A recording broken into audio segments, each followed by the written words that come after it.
નમસ્કાર દોસ્તો, સૌરાષ્ટ્રની ભૂમિ ખાસ કરીને રાજકોટ, ગોંડલ, સુરેન્દ્રનગર એ વિસ્તારમાં વોલ્કેનિક એશ સાથે ભળેલી બ્લેક કોટન સોઇલ જેને કહેવાય છે એવી ભૂમિ આવેલી છે અને ત્યાં કપાસ અને મગફળી, તલ પણ એનો મબલખ પાક થાય છે. ત્યારે આ મગફળી સૌરાષ્ટ્રમાં ક્યાંથી આવી એનો પણ એક અદ્ભુત ઇતિહાસ છે. આજે મારે મગફળી અને કપાસ વિશે, સૌરાષ્ટ્રમાં એ કઈ રીતે આવ્યા તેના વિશે વાત કરવી છે. મને આ વાતનું કથાવસ્તુ હાલ યુગાન્ડા ખાતે રહેતા અને અમારા યુટ્યુબ ચેનલને રસપૂર્વક અનુસરતા, અમને પ્રોત્સાહિત કરતા ગોંડલ રાજ્યના શિક્ષણાધિકારી શ્રી ચંદુબાના પૌત્ર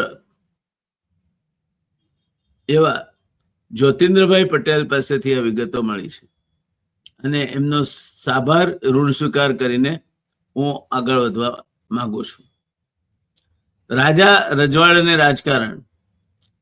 રજવાડાઓના સમયમાં બનેલી કેટલીક વિરલ ઘટનાઓને આવરી લેતી આ લઘુકથા જામતી જાય છે. શરૂ કર્યું ત્યારે ખ્યાલ નહોતો કે આમાં લોકોને આટલો બધો રસ પડશે, પણ દિવસે દિવસે જામતી જાય છે. આ સંદર્ભે યુગાન્ડામાંથી અમારા એક દર્શક ભાઈ શ્રી જ્યોતિન્દ્રભાઈ પટેલ, જેમના દાદા ચંદુબાપા ગોંડલ રાજ્યના શિક્ષણાધિકારી હતા, તેમણે એક ઘટના જણાવી છે. જ્યોતિન્દ્રભાઈના જણાવ્યા મુજબ ઈસવીસન 1939માં જ્યારે ભારત બ્રિટિશ શાસન હેઠળ હતું તે સમયે કાઠિયાવાડમાં મોટી મારણ ગામના વતની શ્રી મગનલાલ ચતુરભાઈ પટેલ પ્રથમવાર પ્રાયોગિક વાવેતર માટે મગફળી લઈ આવ્યા. એમનું માનવું હતું કે વોલ્કેનિક એશવાળી ખાસ કરીને રાજકોટ અને ગોંડલની કાળી માટી મગફળીના પાક માટે ખૂબ માફક આવશે. મગનલાલ પટેલનો આ પ્રયોગ સફળ થયો અને રાજકોટ જિલ્લામાં ગોંડલ વિસ્તાર મગફળીનું મબલખ ઉત્પાદન લેવા માંડ્યો. ધીરે ધીરે મગફળીના પાક હેઠળનો વિસ્તાર વિસ્તરતો ચાલ્યો અને કાઠિયાવાડ તેમજ કાઠિયાવાડ બહાર પણ મગફળીનો પાક લેવા માંડ્યો. જ્યોતિન્દ્રભાઈ આગળ વાત કરતા કહે છે કે યુગાન્ડા વિશ્વભરમાં ઉત્તમ કક્ષાનો કપાસ ઉગાડનાર દેશ તરીકે પણ ખ્યાતિ પ્રાપ્ત છે.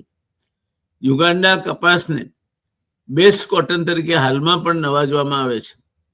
નાનજી કાલિદાસ મહેતાની જીવનકથા જોઈએ તો જ્યોતિન્દ્રભાઈના કહેવા મુજબ તેઓ દેશી વાણમાં સવાર થઈ ઈસ્ટ આફ્રિકા પહોંચ્યા અને ત્યાં શેરડીનો જે પાક લેવાતો હતો તેના પર આધારિત પહેલીવાર શેરડી પીલવાનો ચીંચોડો એટલે કે કોલું નાનજીભાઈએ ચાલુ કરાવ્યો.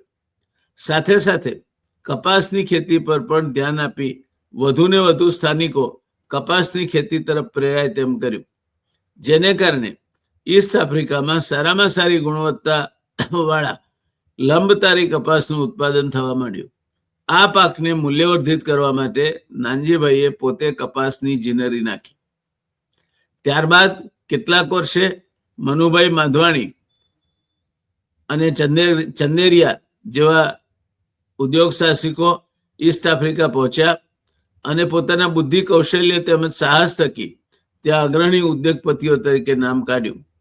શ્રી મનુભાઈ માધવાણી સાથે મારો પણ એકાદ દાયકા જેટલો પરિચય ગણી શકાય. ભારતમાં તેમના સોલ્ટ વર્ક્સ તેમજ સ્ટીલ રોલિંગ મિલ હતી. મનુભાઈ મારા માટે સારી લાગણી રાખતા અને એક સમયે તેમણે તેમના ગ્રુપના એડવાઇઝર તરીકે જોડાવા માટે પણ મને ઓફર મૂકી હતી. કેટલાક કારણોસર આ શક્ય ના બન્યું. આ માધવાણી પરિવારે ઈદી અમીનના સ્વચ્છંદી શાસન દરમિયાન સહન કરેલું અને પછી પરિસ્થિતિ સુધરતા તેઓએ યુગાન્ડાનો પોતાનો કારોબાર ફરી વિકસાવ્યો. મનુભાઈ માધવાડી સગપણની દ્રષ્ટિએ મયુર માધવાડીના કાકા થાય. એક જમાનાની અત્યંત ખ્યાતિ પ્રાપ્ત ફિલ્મ અભિનેત્રી મુમતાઝ મયુર માધવાડી સાથે લગ્ન કરીને એક ગૃહિણી તરીકે પોતાના સંસારમાં સ્થિર થઈ અને એણે કચકડાની દુનિયાને તિલાંજલિ આપી. નાનજી કાળીદાસ મહેતા એટલે કે નાનજી બાપાની દેવકરણ નાનજીની ધીરધારની પેઢી પોરબંદરમાં સ્થપાઈ, જે આગળ જતા અતિ પ્રતિષ્ઠિત ગુજરાતી બેન્કિંગ કંપની દેના બેંક તરીકે પ્રસ્થાપિત થઈ. વળી પાછા ગોંડલની વાત પર આવી. સૌરાષ્ટ્રમાં વોલ્કેનિક એસ મિશ્રિત કાળી માટીની જમીન અને પાટણ વાવનો ઓસમ પર્વત વોલ્કેનિક એસમાંથી બનેલા છે. આ ઓસમ પર્વત ઉપર ખત્રીઓના કુળદેવી માતૃ માતાનું મંદિર આવેલું છે. આ વિસ્તારની આબોહવા કપાસ તેમજ મગફળીના પાકને ખૂબ માફક આવી ગઈ અને આજે પણ આ બંને કૃષિ ઉત્પાદનોનો મબલક પાક અહીંયા ઉતરે છે. ચંદુબાપાના જ કુટુંબમાંથી નવીનચંદ્ર ચંદુલાલે બ્રિટિશ કંપની બર્મા શેલના પાવરીન, પેટ્રોલ, કેરોસીન તેમજ અન્ય ઉત્પાદનોનું આખા ગોંડલ સ્ટેટ માટેનું લાયસન્સ મેળવ્યું હતું. તે સમયે ભૂપત બારવટિયાનો કેર ચરમસીમાએ હતો. એણે ખારાચિયા 6 વાર ભાંગ્યું અને એ રસ્તેથી નીકળે ત્યારે પોતાના વાહનોમાં બળતણ ચંદુલાલને ત્યાં પુરાવતો.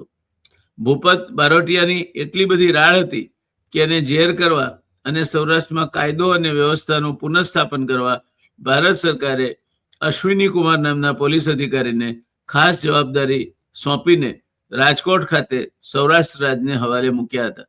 ભૂપત, દેવાયત આહિર અને વિસો માંજરિયો ગમે ત્યાં લૂંટ ચલાવી ભાવનગર પહોંચી જતા. આ એક જ સ્ટેટ એવું હતું કે તેમને આશ્રય આપતું. આગળ જતા આ ત્રણેય જુદા પડી ગયા. વિસો માંજરિયો ગોંડલની મોટી ખિલ્લોરીથી આગળ અલગ થયો. આગળ જતા શિહોર આવતા દેવાયત આહિર જુદો પડ્યો, એટલે ભૂપત એકલો ભાવનગર પહોંચ્યો. દેવાયત આહિર એન્કાઉન્ટરમાં મરાયો ત્યારે એના શરીરમાં 35 ગોળી હતી. છેવટે અશ્વિની કુમારની ધોંસ ન જીરવાતા થાકેલો હારેલો ભૂપત પણ પાકિસ્તાન ભાગી ગયો અને એ રીતે કાઠિયાવાડ ભૂપતના ત્રાસથી મુક્ત બન્યું. આ કાઠિયાવાડમાં એટલે કે સૌરાષ્ટ્રમાં મગફળી અને કપાસ ક્યાંથી આવ્યો એના ઇતિહાસને લગતી કેટલીક બાબતો મેં તમારી સામે મૂકી છે. અકસ્માતે કશું થતું નથી. દુનિયામાં મુસાફરો એક જગ્યાએથી બીજી જગ્યાએ જાય ત્યારે ક્યાંક ને ક્યાંક એક પાકનો પણ બીજી જગ્યાએ લઈ જતા હોય છે અને એમાંનો આ એક બનાવ છે. દોસ્તો, આ વાર્તા